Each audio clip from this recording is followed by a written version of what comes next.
লেবাননের হিজবুল্লাহ প্রতিরোধ আন্দোলনের নেতা হাসান নাসরুল্লাহ ইসরায়েলকে নাৎসিদের সাথে তুলনা করেছেন। সেই সঙ্গে গাজায় নৃশংসতার বিষয়ে ক্রমবর্ধমান ক্ষোভের কারণে ইসরায়েলি শাসনের পতনের শঙ্কা করেছেন তিনি। সৈয়দ হাসান নাসরুল্লাহ দ্বিতীয় বিশ্বযুদ্ধের সময় জার্মানির নাৎসিদের সঙ্গে ইসরায়েলি শাসনের তুলনা করে বলেন, গাজা ইস্যুতে ক্রমবর্ধমান জনবিক্ষোভের কারণে তাদের টেকার সম্ভাবনা কম। ইরানের সংবাদ মাধ্যম তাসনিম নিউজ এজেন্সি জানিয়েছে, মঙ্গলবার টেলিভিশনে সম্প্রচারিত বক্তৃতায় এসব কথা বলেন নাসরুল্লাহ। তিনি বলেন, আমি এই অঞ্চলে এই নাৎসি শাসনের কোনো ভবিষ্যৎ দেখছি না।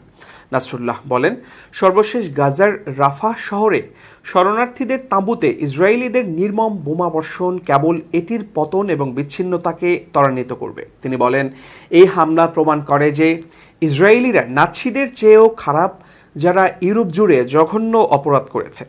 দখলকারী শাসনের বিবেক বা নৈতিক নীতির অভাব রয়েছে এবং এটি নাৎসিদের চেয়েও খারাপ, বলেন হিজবুল্লাহ নেতা। এর আগে রোববার গভীর রাতে রাফায় উদ্বাস্তু ফিলিস্তিনিদের ক্যাম্পে হামলা চালায় ইসরায়েল। এতে নারী ও শিশুসহ অন্তত ৪৫ জন নিহত হয়েছেন। এমনকি বিস্ফোরণে ক্যাম্পে আগুন ধরে গেলে অনেকে পুড়ে মারা যান। এর প্রতিবাদে বিশ্বব্যাপী নিন্দার ঝড় উঠেছে। গাজায় ইসরায়েলের আক্রমণ বন্ধ করার জন্য আন্তর্জাতিক আদালতের আদেশ বাস্তবায়নের আহ্বান জানিয়েছে বিশ্বের বিভিন্ন দেশ।